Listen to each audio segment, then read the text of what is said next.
parler, dire quelques mots simplement d'un livre qui s'appelle Universalité humaine et diversité des hommes. En sous-titre des tensions inévitables, parce qu'effectivement, entre l'universel et le singulier, il y a des tensions qui risquent de naître. Au fond, ce qui m'a frappé avant de rédiger tout ça, c'est que l'idée d'universalité humaine ou d'universalité de l'homme en général n'a pas bonne presse aujourd'hui. Elle serait chimérique, elle serait intolérante, au mieux un vestige dépassé du siècle des Lumières ou de la Renaissance, au pire l'outil idéologique qui a permis au colonialisme occidental d'étouffer toutes les autres civilisations. En fait, si on écoute le discours majoritaire anthropologique aujourd'hui, chaque peuple, chaque ethnie, chaque groupe, chaque religion, chaque famille, chaque individu se réclame d'une appartenance propre, psychologiquement analysable, sociologiquement observable. L'homme, au fond, avec un grand H, l'homme au singulier avec un grand H, et à l'universel, puisque les deux se rejoignent, n'existe pas.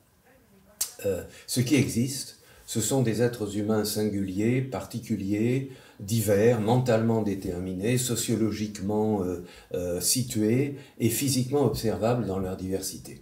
Voilà, au fond, le discours majoritaire. Il est assez choquant d'un certain point de vue.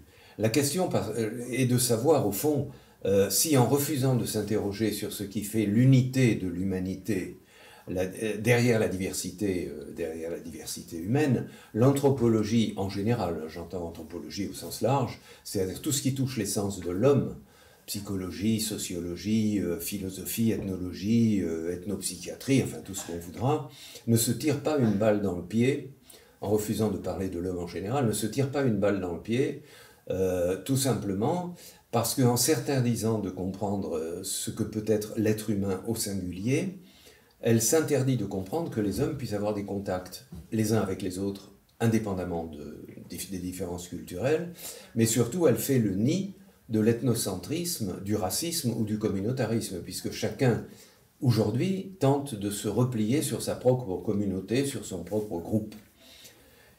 Il m'a paru donc très prudent de tenter une approche de ce que pourrait bien être un homme au singulier, autrement dit, du point de vue de l'universel, à tout le moins à titre d'hypothèse. Et de rechercher de manière transdisciplinaire, à travers des théories du droit, de la religion, du langage, de la logique, des sciences humaines, des signes d'humanité universelle.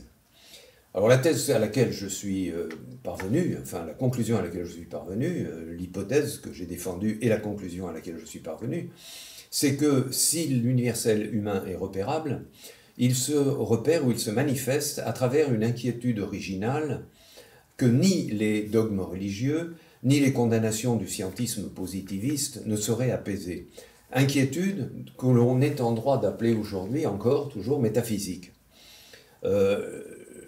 C'est-à-dire une inquiétude sur le sens du pourquoi nous sommes là. Dès qu'il y a de l'homme, il y a une inquiétude, il y a une intranquillité, comme disait Locke, quant à notre statut d'homme ici-bas. Le paléontologue Yves Coppens l'a décrit comme suit. Je le cite, c'est le mieux.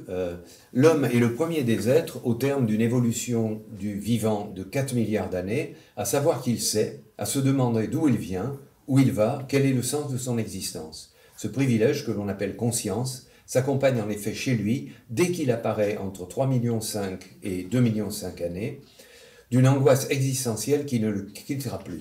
Cette angoisse existentielle me semble caractériser universellement ce qui fait l'homme. Douloureuse intranquillité peut-être, c'est vrai, mais universellement caractéristique de ce qui fait la condition humaine aujourd'hui comme hier, et ici comme ailleurs.